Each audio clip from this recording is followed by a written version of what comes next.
Very good morning. मैं Rajiv Srivastava, maths पाठशाला में आप सभी का स्वागत है दोस्तों। चलिए, तो हम लोग आर्य सवाल के एरिया वाले सेक्शंस में हम लोग आगे बढ़ेंगे। और कल हम लोग किए थे क्वेश्चन नंबर आपका 107 तक किए हुए थे। 108 से शुरू करना है और 114 तक जाना है। बहुत कम ही क्वेश्चन है, तो आज आर्य सवाल का आपका एरिया सेक्शन ही कंप्लीट हो जाएगा, है ना। तो हम लोग नए टॉपिक पे काम करेंगे। तो छुट्टी के समय में आप घर से जो पढ़ रहे हैं उसके लिए बहुत बहुत ये है, और उसके लिए हम आपका कोऑपरेशन दे रहे हैं भाई कि आपका रिजल्ट हो। चलिए, क्वेश्चन नंबर 108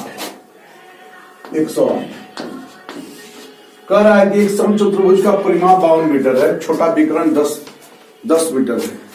एक समचतुर्भुज दिया हुआ है जिसका परिमाप आपका दिया हुआ है 52 मीटर, और दिया हुआ है आपका विकर्ण, एक विकर्ण दिया हुआ है आपका, उसका 10 दिया हुआ है। तो बोल रहा है कि बड़े विकर्ण की लंबाई क्या होगी। तो बड़े विकर्ण की लंबाई क्या होगी हम लोग को पता करना है। तो हम लोग डायग्राम ले लेते हैं। समचतुर्भुज जिसकी चारों भुजा आपस में बराबर होगी, तो परिमाप ए मिलकर 4 हो जाएगा, और 4 का मान 52 है, तो ए कितना हो गया, 13 हो गया। अब इसमें दो विकर्ण इस प्रकार हम लोग ले रहे हैं, तो एक साइड उसका 13 हो गया, और विकर्ण दिया है 10, तो 10 को 5 कर देते हैं, क्योंकि विकर्ण परस्पर एक दूसरे को समद्विभाजित करता है। अब हम लोग ABCD ले रखे हैं, ABCD, अब यहाँ O कर दिए। त्रिभुज AOB में यहाँ 90 डिग्री बनेगा, इसका स्क्वायर प्लस इसका स्क्वायर, इसका स्क्वायर हो जाएगा, यानी कि इसको यदि हम x मान लें तो 5 का स्क्वायर प्लस x का स्क्वायर इक्वल टू 13 का स्क्वायर, x स्क्वायर 69 माइनस 25 यानी 144, x स्क्वायर, तो x कितना हो जाएगा 12। यदि ये 12 हो जाएगा तो ये भी 12 हो जाएगा, तो 12 कितना हो जाएगा 24, यानी उसके बड़े विकर्ण की लंबाई कितनी हो जाएगी 24 मीटर हो जाएगी। बड़े विकर्ण की लंबाई उसकी 24 सेंटीमीटर में दिया है, 1 मीटर, तो 24 सेंटीमीटर में दिया है, 24 मीटर हो जाएगी। क्वेश्चन को एक बार समझ लेंगे। एक समचतुर्भुज है जिसका परिमाप दिया हुआ है 52, तो परिमाप दिया हुआ है 52, इसका मतलब परिमाप समचतुर्भुज है तो बराबर भुजा होगी, तो चारों साइड उसके आपस में बराबर होंगे, तो पूरे का मान 52 है, तो ए का मान 13। जब ए का मान 13 और विकर्ण की लंबाई 10 दिया हुआ है, तो ये 5 हो गया, ये 5 हो गया, तो इसका स्क्वायर प्लस इसका स्क्वायर और इसका स्क्वायर, इसका मतलब ये निकल गया 12। तो जब ये 12 तो ये भी 12, पूरा टोटल कंप्लीट कितना हो जाएगा 24 मीटर हो जाएगा, 24 मीटर हो जाएगा। Clear. Question number 109, question number 109 देखिए क्या कर रहा है। एक समलंब चतुर्भुज की समानांतर भुजाएं 1.5 मीटर और 2.5 मीटर, इन भुजाओं के बीच की लंबवत दूरी 6.5 मीटर है। तो समचतुर्भुज की चतुर्भुज का क्षेत्रफल ज्ञात करें। समलंब चतुर्भुज का क्षेत्रफल बराबर होता है 1/2 गुने समानांतर भुजाओं का योग गुने बीच की दूरी। तो 1/2 गुने समानांतर भुजाओं का योग 1.5 प्लस कितना है 2.5 है, गुने बीच की दूरी कितना हो गया 6.5 हो गया। तो 1/2 4 गुने 6.5, दशमलव उड़ा दो, नीचे में 10 आ गया, दूरी के 4 और 5 दूनी के 10, 13 5 65, और 2 से 2 कितना हो गया, इसका क्या हो गया 13 वर्ग मीटर हो जाएगा। इसका एरिया 13 वर्ग मीटर। इसमें कुछ करना नहीं था। समलंब चतुर्भुज के क्षेत्रफल, मतलब समलंब चतुर्भुज का क्षेत्रफल क्या होता है 1/2 गुने समानांतर भुजाओं का योग गुने बीच की दूरी। तो हम लोग यहाँ से निकाल लेंगे। 110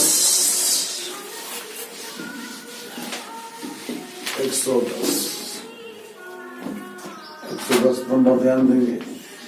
कर 110 नंबर। एक समलंब चतुर्भुज की समानांतर भुजाओं का अनुपात इतना दिया, उनके बीच की दूरी 12 दिया है, तो इस चतुर्भुज के क्षेत्रफल 384 वर्ग सेंटीमीटर हो, तो समानांतर भुजाओं में छोटी भुजा की लंबाई कितनी हो जाएगी?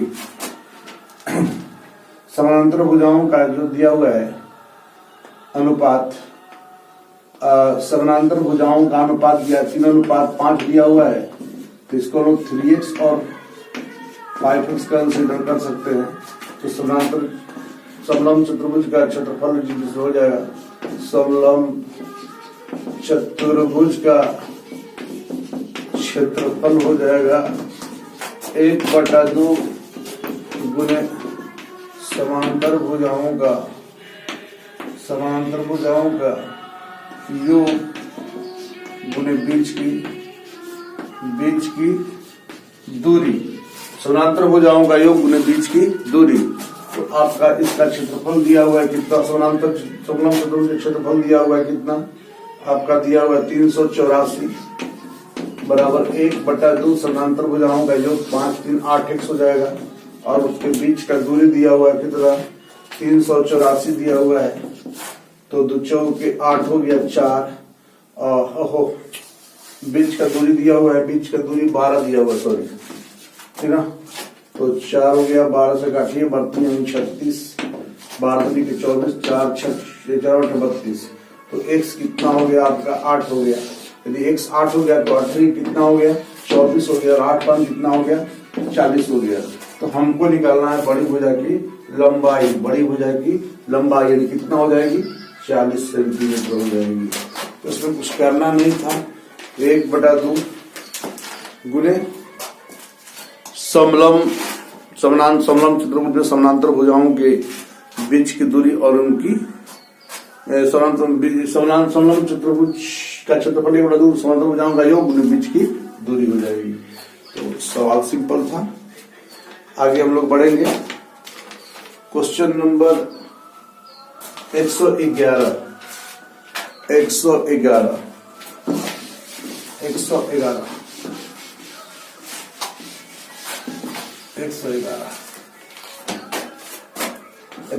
कर रहा है। ये घोड़ा 40 मीटर लंबा और 24 मीटर चौड़ा आयताकार घास के मैदान के कोने पर खूंटी से बांध दिया गया है, और जिसकी रस्सी की लंबाई 14 मीटर लंबी है, तो घोड़ा का क्षेत्रफल क्या होगा? बोल रहा है कि घोड़ा 40 मीटर लंबे और 24 मीटर चौड़े, है ना, आयताकार प्लॉट में उसकी एक कोने पर बांध दिया गया है, और उसकी लंबाई जो है खुट्टी की 14 मीटर है। मान लिया जाए 14 मीटर की लंबाई है, तो घोड़ा जब भी चलेगा तो ऐसे ही चलेगा ना, ठीक है ना।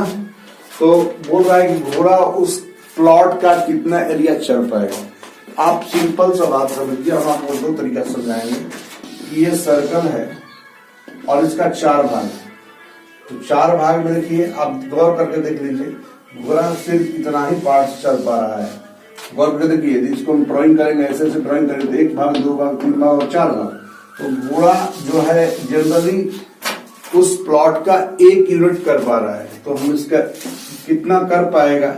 तो हम लोग एक पूरा वृत्त का क्षेत्रफल होता है पायर स्क्वायर, लेकिन हम उसका कर कितना रहा है? 1 यूनिट बटा में 4 कर देंगे कि एक सर्कल कितना पार्ट्स है। ऐसे सर्कल बनाते हैं तो 1 पार्ट्स 2 पार्ट्स 3 पार्ट्स 4 पार्ट्स, लेकिन घोड़ा चल कितना रहा है? 1 पार्ट चल रहा है, इसलिए 1 पार्ट बटा में 4 कर लेंगे, ठीक है ना। पाई का मान 22/7 हो गया, और ये कितना है? 14 गुने 14 बटा में 4 कर दीजिए, 7 दूनी के 14 ना, और 2 दूनी के 4, 11 दूनी के 22, 11 चौक 44, 11 का 11, 4 15, 154 वर्ग मीटर चल पाएगा। या तो आप ऐसे ही सोच सकते हैं, θ/360 गुने पाई r स्क्वायर सोच सकते हैं ना। त्रिज्यखंड का जो क्षेत्रफल होता है, तो ये 90 हो गया, 90/360 इंटू पाई r स्क्वायर करेंगे, तो ये ए भी 1/4 इंटू पाई आर स्क्वायर ही आया। तो यहाँ से भी चीज वही आएगा जो वहां से आ रहा है, अर्थात दोनों ही स्थिति में घोड़ा उसका कितना कवर कर पा रहा है, 154 वर्ग बोल रहा है। क्षेत्रफल चल सकता है तो 154 वर्ग मीटर क्षेत्रफल वो चल सकता है। 112 नंबर का बेहतरीन सवाल है, ज्योमेट्रिकल बेस्ड टाइप का क्वेश्चन है और एसएससी सर्जिकल में बहुत बार इसको दिया भी है। ध्यान से देखेंगे 112 नंबर सवाल को। 112 नंबर सवाल क्या बोल रहा है, ध्यान से देखेंगे, ठीक है ना। चलिए 112 नंबर सवाल,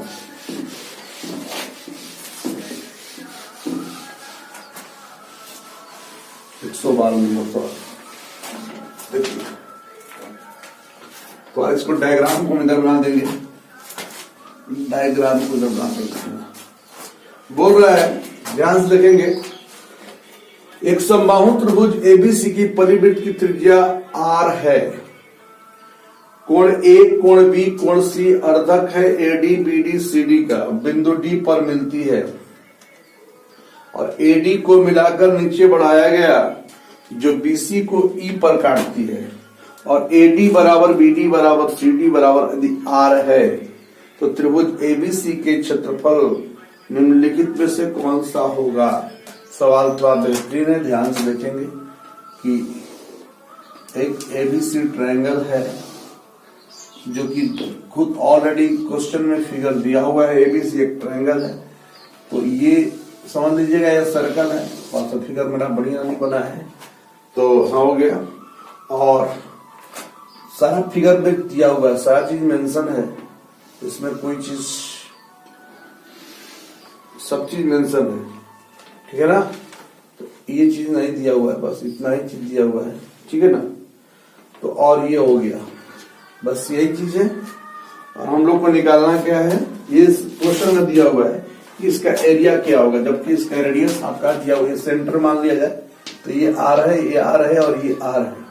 तो बोल रहा है कि इसका, और ये ध्यान दीजिए ये अर्धक है, मतलब एंगल बाइसेक्ट है। तो हम लोग को निकालना है कि इसका क्षेत्रफल क्या होगा।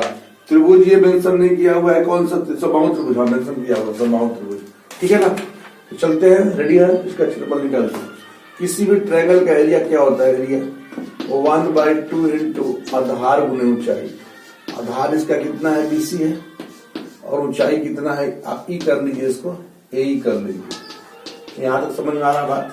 किसी भी त्रिभुज का क्षेत्रफल क्या होता है, 1/2 आधार गुने ऊंचाई।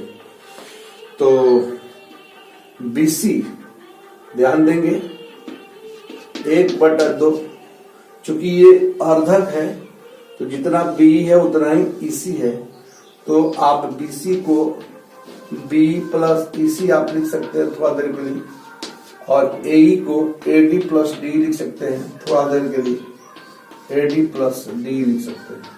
यहां तक बात समझ में आ गया। अब ध्यान देंगे 1/2, जितना बी है उतना ही ईसी है, तो पूरा बीसी को हम लोग, ये आपस में दोनों बराबर है तो बी टू बी कर सकते हैं इंटू एडी प्लस डी, और ये बात लिख कर देते हैं कि बी चूंकि ईसी के बराबर है इसलिए ईसी की जगह पर भी बी लिख दिया और बी मिलकर क्या हो गया, 2b हो गया, ये कैंसिल आउट हो गया, ठीक है ना। b into AD plus D हो गया। यहां तक हम लोग कोई दिक्कत नहीं है। तो ध्यान देंगे, हमको जो एरिया निकालना है और वो जो है किस फॉर्म में, आर और डी के फॉर्म में होना चाहिए।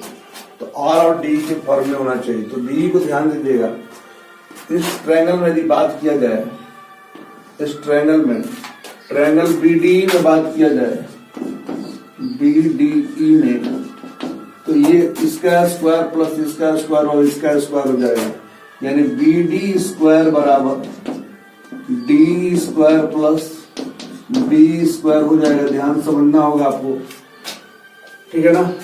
तो बीडी आपका आर दिया हुआ है, R square minus D square बराबर बी स्क्वायर हो गया, ठीक है ना। इस बात को समझना होगा आपको। तो चलिए, सिर्फ हमको बी से यदि मतलब होगा तो अंडर रूट क्या हो जाएगा, ये R square minus D square, समझिएगा। तो आप बताइए, आर इसको एक बार जोड़ेंगे और एक बार क्या करेंगे, घटाएंगे, आर माइनस डी हो जाएगा और ये अंडर रूट हो जाएगा, बी का मान हो जाएगा। तो हमारा जो एरिया है बेसिकली क्या है, BE into A D plus D है। इसकी जगह पर हम लिख देंगे अंडर रूट। एक काम करते हैं, बी को इतना मान दिया हुआ है, रूट्स का मतलब 1/2, तो R plus D into R minus D, और दोनों के सिर पे आपका 1/2, यहां भी 1/2 और यहां भी 1/2 कर देंगे। समझ में आया ना? समझिएगा ध्यान से थोड़ा सा, दोनों अलग अलग चीज है तो दोनों पर मल्टीपल हो जाएगा। क्योंकि मान लीजिए यदि कोई चीज ए बी पर स्क्वायर है, इसका मतलब ए पर भी स्क्वायर और बी पर भी स्क्वायर, इस चीज को समझना होगा। एडी का मान आपका ऑलरेडी आर दिया हुआ है, प्लस डीई, यहां तक समझ में आ गया। अब देखिए आर प्लस डी के पावर 1/2 है और यहाँ आर प्लस डी की पावर 1 है, तो सेम बेस पर पावर को जोड़ देंगे। आर प्लस डी हाफ और 1 मिलके कितना हो जाएगा, 3/2 हो जाएगा, और आर माइनस डी के पावर कितना हो जाएगा, हाफ। और आई थिंक आपका ऑप्शन इसी रूप में दिया हुआ है, आर प्लस डी के पावर 3/2 और आर माइनस डी के बारे में आपका ऑप्शन सी है। तो कुछ नहीं था, चीजों को हम लोग को समझना था। एक बार फिर समझेंगे, चीजें बड़ी सरल है, ठीक है ना। एक त्रिभुज एबीसी दिया हुआ है और समबाहु त्रिभुज है, और एडी बीडी और सीडी उसका जो है त्रिज्या है, परिवृत्त की त्रिज्या है। परिवृत्त का मतलब वो वृत्त जो है बाहर से त्रिभुज एबीसी को कवर किया हुआ है और उसका मान आर दे रखा है। सारा चीज मेंशन है कि ए क्या है, डी क्या है, मतलब ए डी बी और सभी। और ये अर्धक है, इसका मतलब जितना बी होगा उतना ही एसी होगा। तो मैंने क्या किया कि त्रिभुज एबीसी में एरिया निकालते समय एक, जब हम ज्योमेट्री पढ़ाएंगे तो बड़ा जबरदस्त बेहतरीन तरीके से बताएंगे चीज होता क्या है। क्योंकि सामने आया था तो इसको समझना बहुत जरूरी है। तो मैंने क्या किया कि भाई एरिया ऑफ ट्रायंगल है, तो 1/2 गुने आधार गुने ऊंचाई, तो आधार आपका हो गया BC और ऊंचाई हो गया A, ठीक है ना। तो 1/2 BC को हम B प्लस EC बोल सकते हैं और AE को हम AD प्लस D बोल सकते हैं। यहां तक बात समझ में आती है। अब हम यहाँ पर 2B लिख दिए थे, चूंकि B बराबर EC है तो इसी को भी B मान लेंगे। यदि B है तो ये भी B होगा, तो ये क्या हो जाएगा, 2B हो जाएगा। और AD का मान ऑलरेडी आपका R दिया हुआ है, R प्लस D हो जाएगा। तो आपने देखा कि B बराबर AC है, इस चीज को समझ लीजिए हम लोग। अब आते हैं, यहां तक क्लियर हो गया। चूंकि त्रिभुज ADE की बात करें, BDE की बात करें, तो BD square equal to BD square plus D square. So BD क्या आपका R है, R square minus D square बराबर B स्क्वायर। तो B under root R square minus D का स्क्वायर, एक बार जोड़ेंगे, A square minus B square का पैटर्न है, तो एक बार जोड़ेंगे और एक बार घटाएंगे। और चूंकि रूट है तो देखिए B का मान यहाँ पर फिर से हम रखते हैं, और रूट है चूंकि 1/2 रूट का मतलब उसके पावर कितना, हाफ है। तो इस पे भी हाफ होगा और इस पे भी हाफ होगा, और इसको ज्यों करते हुए रख लिए। अब R प्लस डी यहाँ भी है, R प्लस डी यहाँ भी है, यहाँ पर पावर 1/2 है, यहाँ पर पावर 1 है। सेम बेस पर पावर को हम लोग जोड़ देते हैं, तो हाफ प्लस 1 कितना हो गया, 3/2 हो गया, और R माइनस डी के पावर 1 हो गया। इसका जो एरिया था इसी फॉर्मेट में आपका ऑप्शन दिया हुआ है। तो चीजों को आपको बारीकी से समझना होगा। तो ये बेहतरीन सवाल था, कॉन्सेप्चुअल सवाल था, समझ पा रहे हैं। चलिए क्वेश्चन नंबर 13।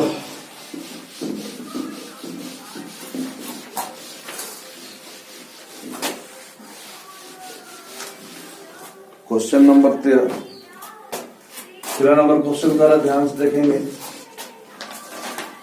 कह रहा है 113 कि एक समबाहु त्रिभुज की प्रत्येक भुजा 8 सेंटीमीटर है। इस त्रिभुज के परिवृत्त और अंतर्वृत्त, एक समबाहु त्रिभुज की भुजा 8 सेंटीमीटर, इसके परिवृत्त और अंतर्वृत्त, ठीक है, परिवृत्त और अंतर्वृत्त है ना,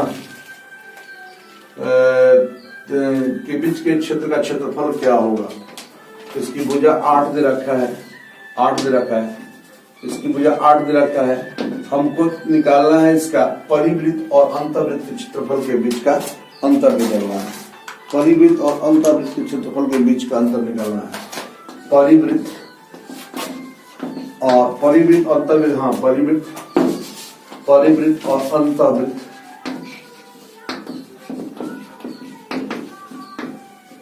का क्षेत्रफल का अंतर निकालना है। देखिए परिवृत्त का मतलब हमको ध्यान दीजिए, हम बताए थे कि r जो होता है a/√3 होता है और ये जो होता है अंतर्वृत्त a/√2√3 होता है। तो हम लोग क्या करेंगे, तो ये चूंकि वृत्त है तो हम बोल देंगे a1 माइनस a2 और a1 क्या है, परिवृत्त का क्षेत्रफल है और a2 क्या है, अंतर्वृत्त का क्षेत्रफल। तो ये पाई r square minus pi r square हो जाएगा, पाई कॉमन लेंगे तो r square minus r square हो जाएगा। समझना होगा पाई का मान 22/7 है और r a/√3 और a का मान हमारा 8 दे रखा है, 8/√3 का स्क्वायर माइनस 8/√3 का स्क्वायर। ठीक है, तो 4 के 8 हो जाएगा। तो आपने देखा बराबर 22/7, 8 का स्क्वायर 64√3 का स्क्वायर 3 और 4 हो जाएगा, 4 का स्क्वायर कितना 16 का स्क्वायर 3 हो जाएगा। 22/7 गुने 3 एलसीएम ले लिया जाए, 14 में से 6 गया 8 6 14, 5 में से 1 गया 4 48 हो जाएगा, 16 48 हो जाएगा, 16 दूनी का 32, 16 दूनी का 32 और 3 35 हो जाएगा बट्टा में 7, 352/7 दे दिया। इसको पूर्णांक 7 × 5 35, 50 50 पूर्णांक 2/7 वर्ग मीटर हो जाएगा। 50 पूर्णांक 2/7 वर्ग मीटर हो जाएगा। क्या जाओगे बिंद, बोल बाबू, चल हम रेडी हूँ, अब चल गए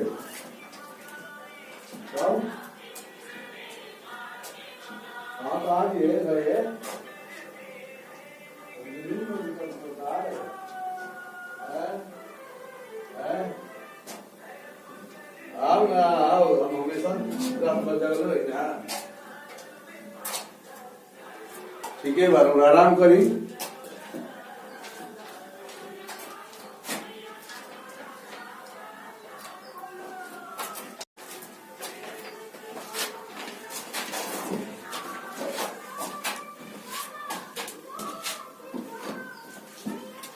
आशा करते हैं कि बात आपको समझ में आया होगा। अब बात करेंगे हम 114 नंबर क्वेश्चन का। 114 नंबर क्वेश्चन का 114 नंबर क्वेश्चन।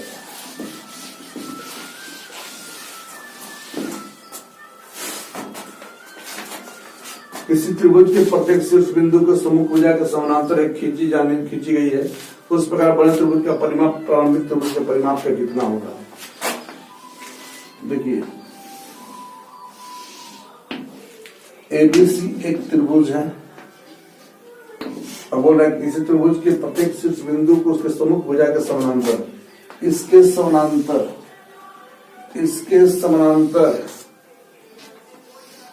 और इसके समानांतर एक और त्रिभुज खींच दिया गया है, जिसका नाम देते हैं पी क्यू आर।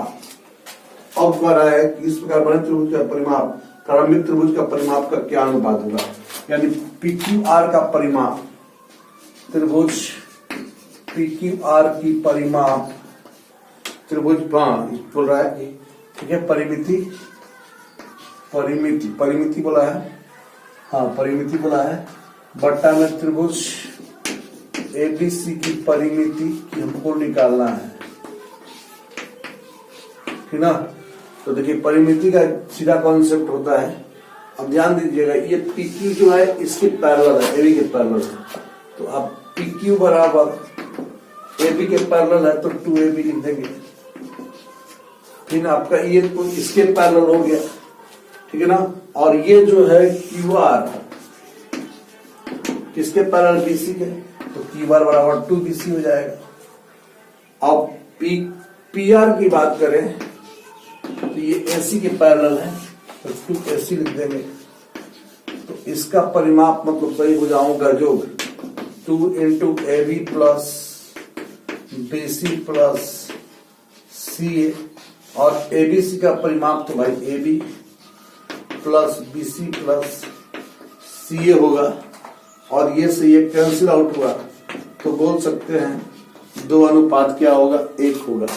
बोल सकते हैं 2 अनुपात क्या होगा, 1 होगा। बोल सकते हैं 2 अनुपात क्या होगा, 1 होगा। इस बात को समझना होगा। बोल सकते हैं क्या हो सकता है, 2 अनुपात 1 हो जाएगा। तो चीजें को हम लोग कैसे करेंगे, इस बात को समझना बहुत ही जरूरी है ताकि आपको लगे कि ये चीज क्या है। ठीक है ना। तो आपने देखा कि 100 RS अग्रवाल का जो बुक्स है जिसका मैंने कंप्लीट प्रैक्टिस कराया, 1 से 114 तक एरिया दिया हुआ था और मैंने एक एक क्वेश्चन को बताया। जो विद्यार्थी पिछले क्लास उनका छूट गया है तो प्ले स्टोर में जाकर पूरे एरिया को पहले बेसिक ठीक कर लें, और जब बेसिक पढ़ लेंगे तो आप किसी भी बुक से बनाइए तो उस पर सोचने की क्षमता एटलिस्ट हो जाती है। ये नहीं मैं बोल रहा हूं कि बन ही जाता है, लेकिन एटलिस्ट आपका सोचने का जो ये है वो आपका इंक्रीज हो जाता है। तो चलिए, आशा करते हैं कि आपको ये बात समझ में आया होगा, और आशा भी करते हैं कि आप एरिया बेसिकली आप समझ गए होंगे। ठीक है ना। चलिए, आपको ये वीडियो अच्छा लगा तो लाइक करें, शेयर करें, सब्सक्राइब करें। चलिए, ऑल द बेस्ट। खुश रहिए, मस्त रहिए।